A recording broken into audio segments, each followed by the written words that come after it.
बिस्मिल्लाहिर्रहमानिर्रहीम। अस्सलाम वालेकुम नाज़रीन, प्रोग्राम खबर के साथ मैं हूं आपका मेज़बान डॉक्टर बुलंद इक़बाल।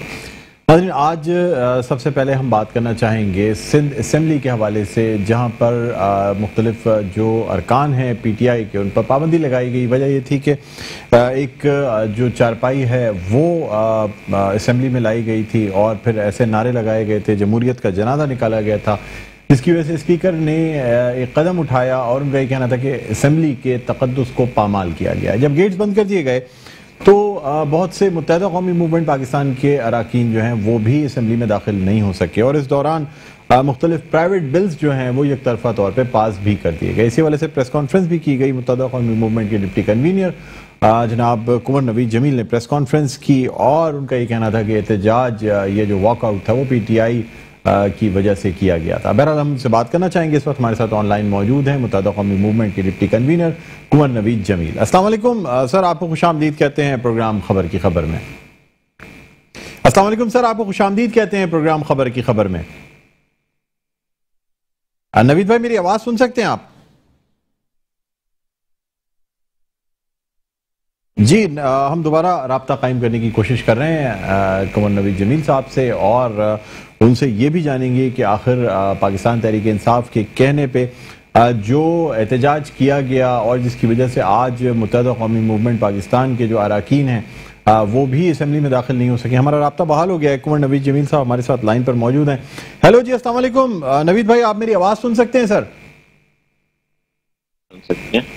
जी नवीद भाई, आज प्रेस कॉन्फ्रेंस की आपने, क्या कहना चाहेंगे सर आज की इस प्रेस कॉन्फ्रेंस के हवाले से जो सिंध असम्बली के हवाले से की गई है, जिसमें अराकीन के एहतजाज की वजह से जो है मुख्तलिफ अराकीन पे पाबंदी भी लगाई गई है?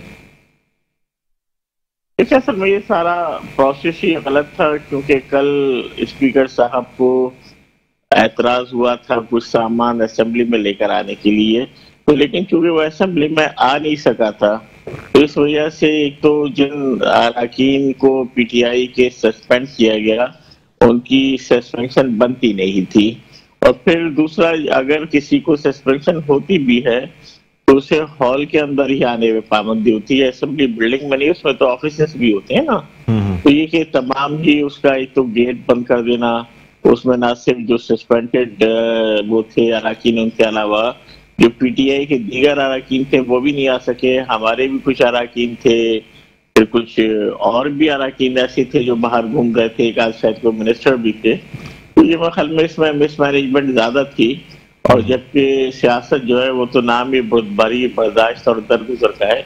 मेरे ख्याल में ये सब कुछ नहीं होना चाहिए था। कुंवर नवीद जमील साहब, सर मुझे ये बताइएगा कि असम्बली में चारपाई लेकर आना और जमहूरियत का अलामती जनाजा निकालना और इस किस्म का वॉकआउट करना, आपके ख्याल में ये दुरुस्त था? मुझे ये बताइएगा कि आपकी पार्टी का क्या मौक़िफ़ है सर इस हवाले से? देखिए, इसलिए कि कुछ जो PTI के अराकीन थे वो चारपाई लाने की कोशिश कर रहे थे ना, लेकिन उनको दरवाजे पर ही रोक दिया गया था, तो वो इस वजह से वो चारपाई अंदर नहीं आ सकी थी ना। पर जब तक कोई अगर जुर्म अगर सरजद नहीं हो तो उस वक्त तक उसकी सजा भी नहीं होती है ना। तो ये मेरे ख्याल में थोड़ा सा इसके अंदर ज्यादा जज्बातियत का मुजाहरा हो गया था, और इसको सब चीजों में प्यार मोहब्बत से भी देखा जा सकता था। इसलिए कि स्पीकर साहब ने जब अपने स्टाफ को कह दिया और उन्होंने उसको चारपाई को नहीं आने दिया, तो उसका मतलब फिर तो वो नहीं बनता था, सस्पेंशन नहीं बनता था, तंबी वंबी कर लेते काफी था। फिर उसके बाद जो गेट बंद किया और टोटल अराकीन किया, मैं तो अंदर आ गया था, हमारे बहुत सारे अराकीन आ गए थे ना, इसलिए वक्त से पहले आ गए थे।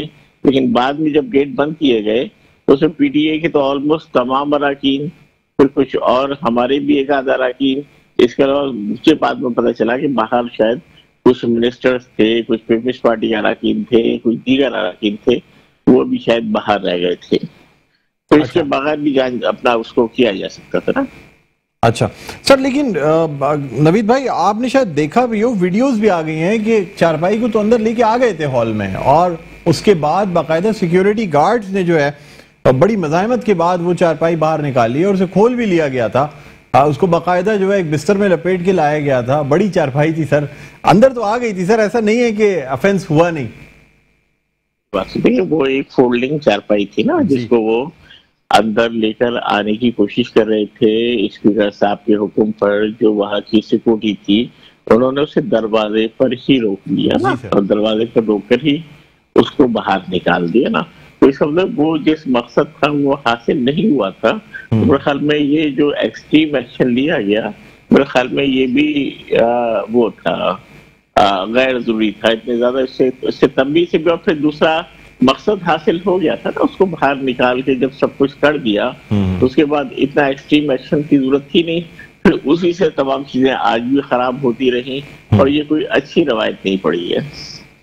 तो सर मतलब आपका ये भी कहना था कि ये वॉकआउट जो किया गया था ये पीटीआई के कहने पे ही आप लोगों ने भी वॉकआउट किया था? आप खुद भी ये वॉकआउट करना चाहते थे, ये एहतजाज करना चाहते थे, या सिर्फ पीटीआई के इत्तेहादी होने के नाते आपने उनका साथ दिया था? कौन सा वॉकआउट सर? यानी ये जो असेंबली से मतलब बाद में जो एहतजाज भी किया गया और काफी की बात कर रहे हैं, अब आज की बात कर रहे हैं? कल सर कल की बात कर रहा हूँ। कल तो उसके बाद कोई वॉकआउट और आज भी हुआ ना सर एहतजाज, और फिर आपके जो अराकीन थे वो अंदर भी नहीं दाखिल हो चुके। कितने अराकीन आपके सर नहीं दाखिल हो पाए आज असेंबली में इस गेट बंद होने की वजह से? मुझे तो एक आध की इत्तला है ना, बाकी हमारे ज्यादातर लोग अंदर मौजूद थे। और हमने अपना, जब हमें ये पता चला कि मेन गेट बंद कर दिया गया है और एमपीएस को मेन गेट के अंदर ही नहीं आने दिया जा रहा है, तो हमें यह नामुनासिब लगा। तो हमने फिर उस वक्त असेंबली से बैकआउट किया और जो अपने फीलिंग थे वो मीडिया के जरिए उसको लोगों तक ट्रांसफर किया। अच्छा, तो सर अब आप क्या समझते हैं, यानी इस किस्म के इक़दामात जो किए गए, लेकिन सर यही तमाम चीज़ें तो बजट इजलास में पाकिस्तान तहरीक इंसाफ की जानिब से अपोजिशन के लिए भी की जाती रही हैं सर। तो अगर पाकिस्तान पीपल्स पार्टी ने सिंध में अपोजिशन के साथ किया तो सर इसमें तो कोई मतलब यही चीज़ क्या नेशनल असेंबली में नहीं हुई है? नेशनल असेंबली में पाबंदी भी लगाई गई सर कुछ अरकान पे, और जाहिर सी बात है ये बाद में जब कंबाइंड बात ये है कि देखिए मुख्तलिफ वाक़यात को अब इधर से उधर उनको उससे मुआवजा करना। मैं तो आपको सीधी बात बता रहा हूँ कि एक वो जो चारपाई लेकर आ रहे थे स्पीकर साहब के हुक्म पर, जो उनके गार्ड्स थे, सिक्योरिटी गार्ड्स थे, उन्होंने दरवाजे पर ही रोक के बाहर निकाल दिया। तो उसके बाद मैं समझता हूँ कि सस्पेंशन जैसा एक एक्सट्रीम मेजर मेरे ख्याल में ज्यादा हो गया, जिससे मजीद खराबियां पैदा की ना। अभी मैंने आपको अभी भाई चौथी दफा कह दिया, 5 जी। अच्छा नवीद भाई, सर ये भी बताइएगा कि अब बजट जो है वो पास हो गया, और यानी आप क्या समझते हैं सर, ये सारा अपोजिशन का जो शोर शराबा था ये भी नहीं हुआ, बजट को पास करा लिया गया, तो आप क्या कहेंगे इस हवाले से? अपोजिशन कुछ कमजोर पड़ती नहीं नजर आती आपको? देखिए कमजोर ताकतवर नहीं, असल में जो डेमोक्रेसी है ना, इसका एक और भी डेफिनेशन है कि democracy is the dictatorship of the majority. कि भाई जिसकी मेजॉरिटी है वो जैसा करे, सियासत करे, सफेद करे। हमारा इस पर एहतजाज था, वो था, एतराज था, हम एहतजाज करते रहे कि इसमें कराची के लिए कुछ भी नहीं रखा। पूरे सिंध से जो इस दफा इन्होंने आमदनी का एस्टिमेट रखा है, 3 टैक्स हैं जो कि अंदर सिंध से जमा होते हैं, जिसका उन्होंने एस्टिमेट ही 67 करोड़ रुपए रखा है, जबकि सिर्फ कराची से तो ये जमा करते हैं वो 400 अरब करते हैं।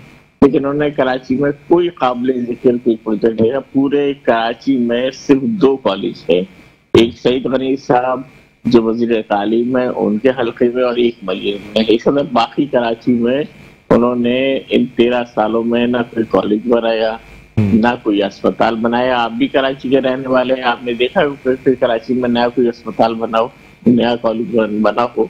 तो हम इस पर एहतजाज करते रहे, लेकिन पीपल्स पार्टी की अपनी एक मेंटेलिटी है, एक मुतासिब मेंटेलिटी है, वो उसी पर अमल कर रही है। और हम परेशान है कि पाकिस्तान की दीगर कौमियतें उसको कैसे वो कर रही हैं, क्यों बर्दाश्त कर रही हैं। नवीद भाई, यानी पाकिस्तान पीपल्स पार्टी की जानिब से तो जब भी अगर सेहत पे बात की जाए तो सिंध हुकूमत का कहना जो होता है, या मिसाल जो वो देते हैं, वो NICVD की देते हैं।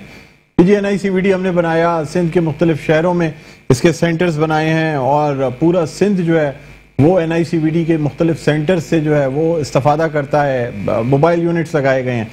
इसके हवाले से आप क्या कहेंगे सर? NICBD जो है वो आज का अस्पताल तो है नहीं, ना वो पीपल्स पार्टी ने बनाया भी नहीं है।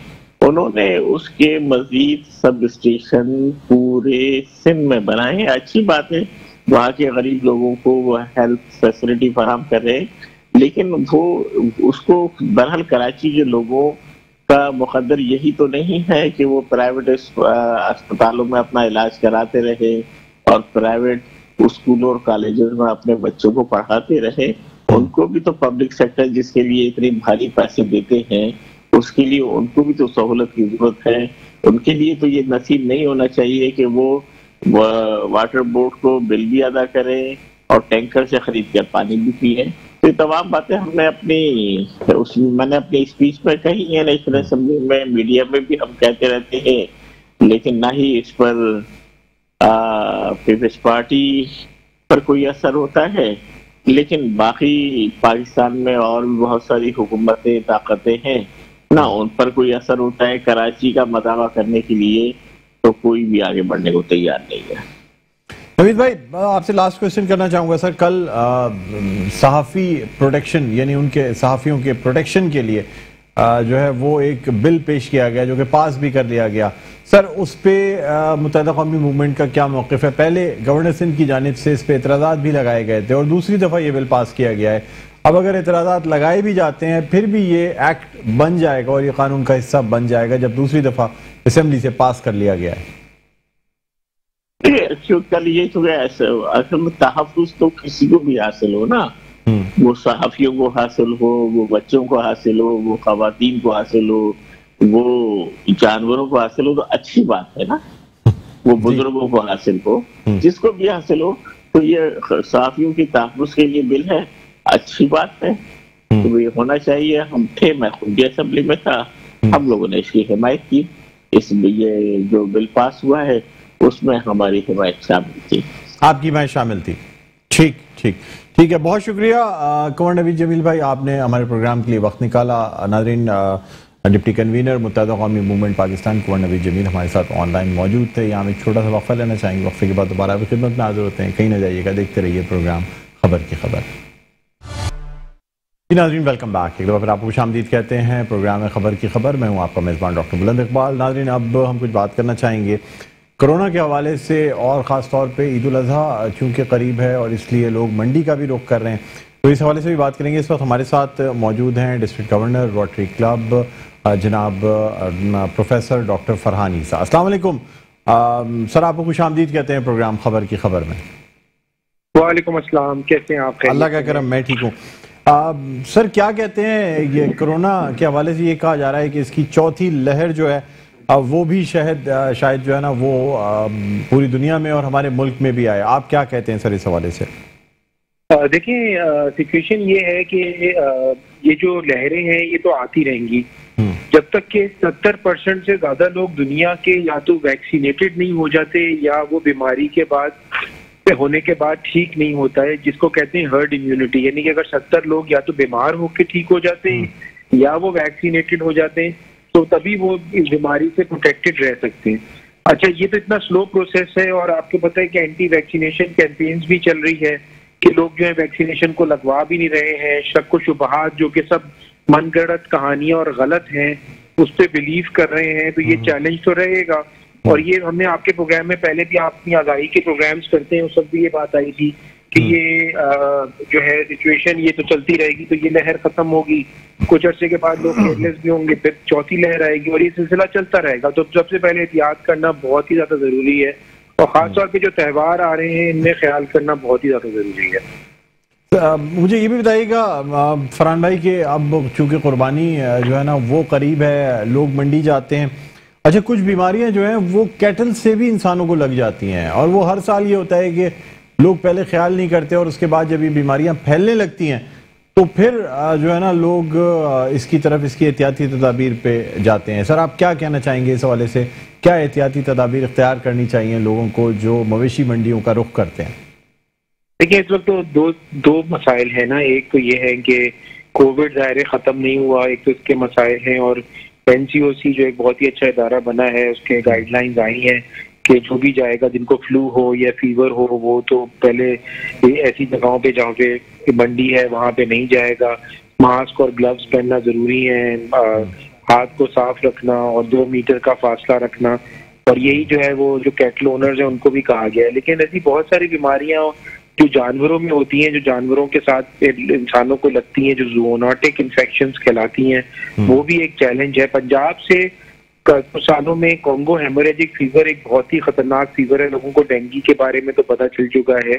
ये बहुत ही उसी तरह का भी एक मिलता जुलता एक फीवर है जो कि टिक्स होती हैं, जो एनिमल्स के ऊपर होती हैं, कीड़े, वो अगर काट लेते हैं इंसान को उससे लगती हैं।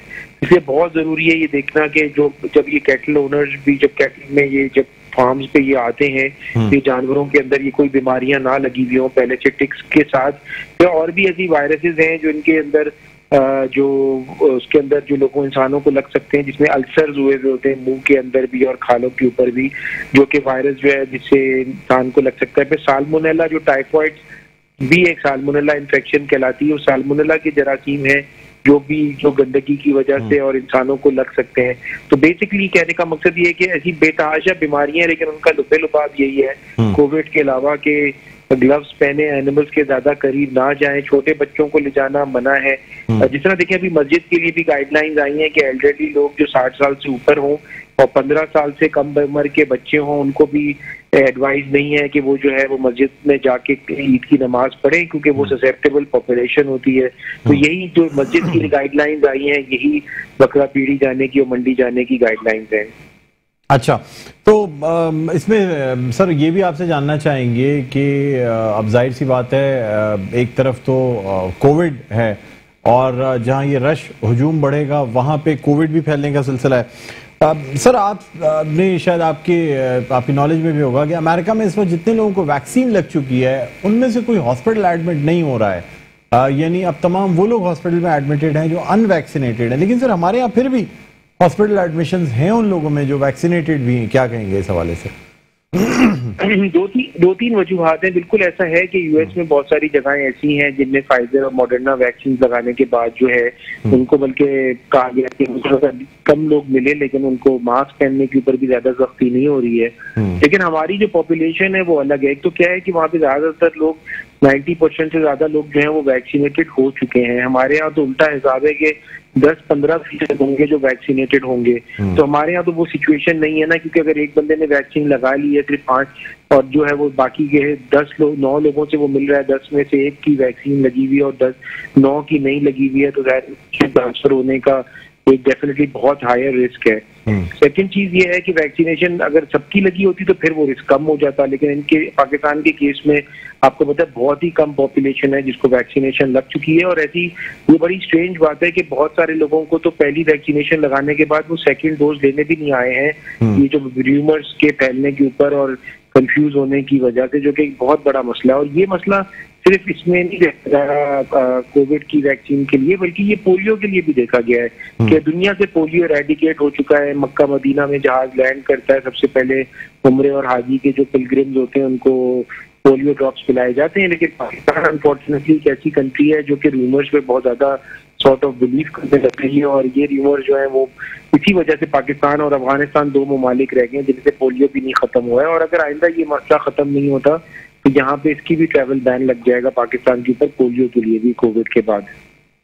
अच्छा, ये भी बता दीजिएगा कि आप क्या समझते हैं सर, वैक्सीन्स जो हैं बीच में काफ़ी प्रॉब्लम्स भी आई थी और उसके बाद जो है ना वो अब दोबारा से सिलसिला बेहतर हुआ है। सर जो कुछ वैक्सीन्स जो कि जैसे एस्ट्राजेनेका है, इसके लिए बातें की गई, सर आम लोगों के लिए अगर कोई ऐसे लोग हैं जो कि हार्ट पेशेंट भी हैं और उनको एस्ट्राजेनेका लगाई जाती है, तो क्या वो एस्प्रिन का इस्तेमाल कर सकते हैं ताकि जो इंसिडेंट्स हैं वो कम किए जा सकें? जो एबनॉर्मल क्लॉटिंग की बात पहले की गई थी उस हवाले से पूछना चाहूंगा आपसे।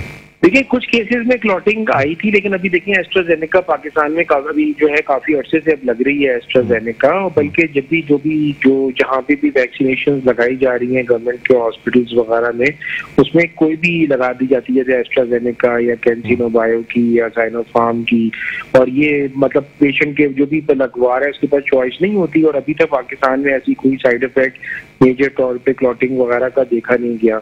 असल में देखें ये सारी जो स्टडीज हैं ये अभी हो रही हैं, नई वैक्सीन हैं और अभी प्रोसेस चल रहा है, तो अभी कोई ऐसा चैलेंज नहीं आया, बल्कि तो फॉर दैट मैटर तो बहुत सारे ममालिक ने तो कहा है कि अगर आप एस्ट्राजेनेका वैक्सीन लगा के आए तो वो हम आपको एक्सेप्ट नहीं करेंगे, बल्कि एस्ट्राजेनेका और दूसरों को एक्सेप्ट करेंगे।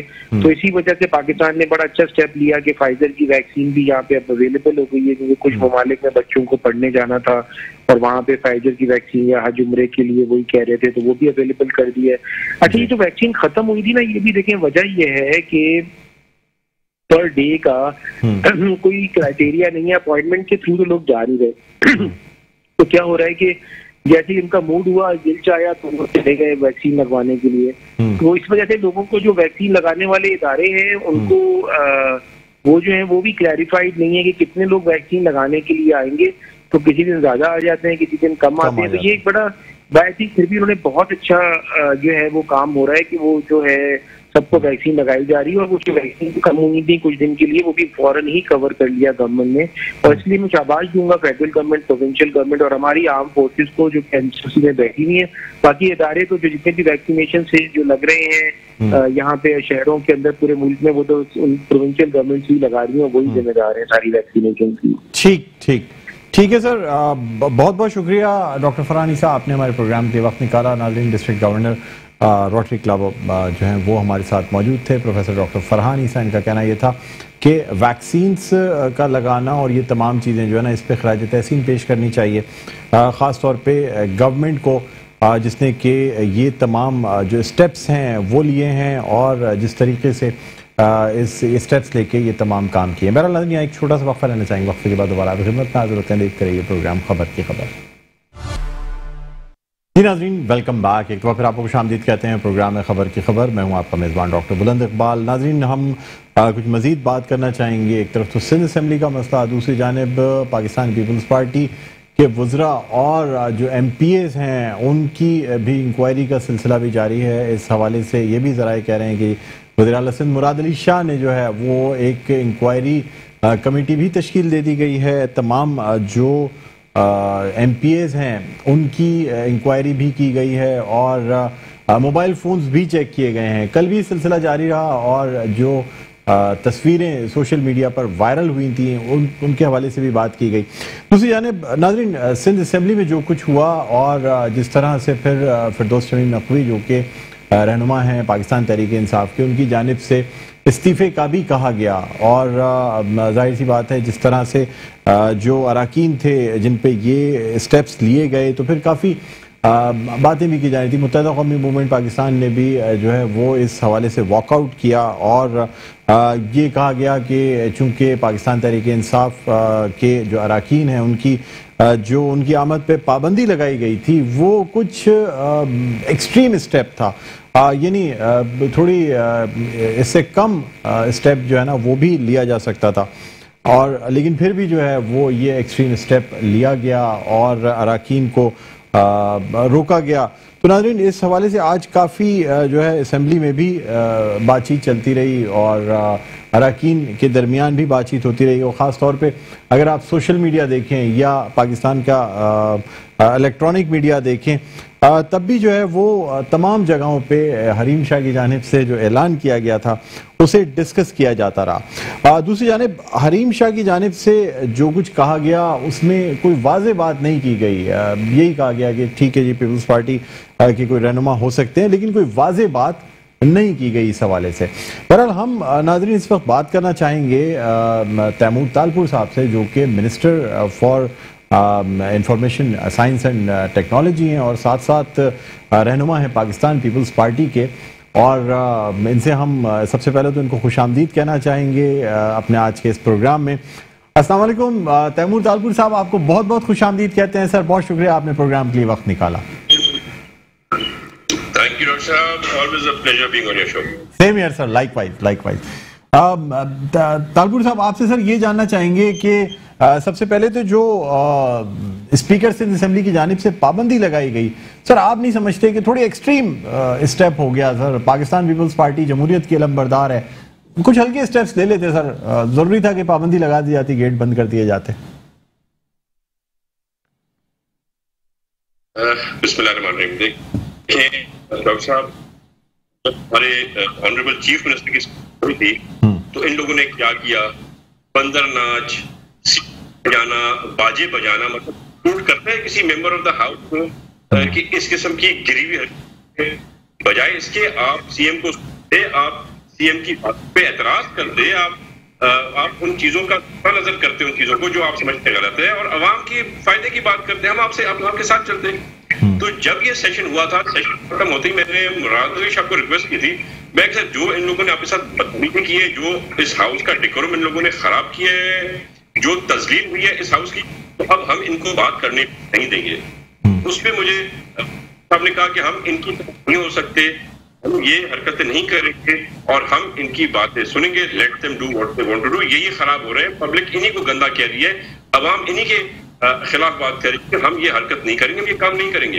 पर उसके बाद जब स्पीकर ऑफ द हाउस, जो इस घर का कस्टोडियन है, वो इस हाउस को ना चला, वो एक दिन में 2-2, 3-3 4 बार ब्रेक दे कि भाई सुधर जाओ, इज्जत से आके बैठो, स्पीचेस सुनो, अपनी भी खुद भी करो, दूसरों को भी करने दो, हमने वो भी बर्दाश्त किया।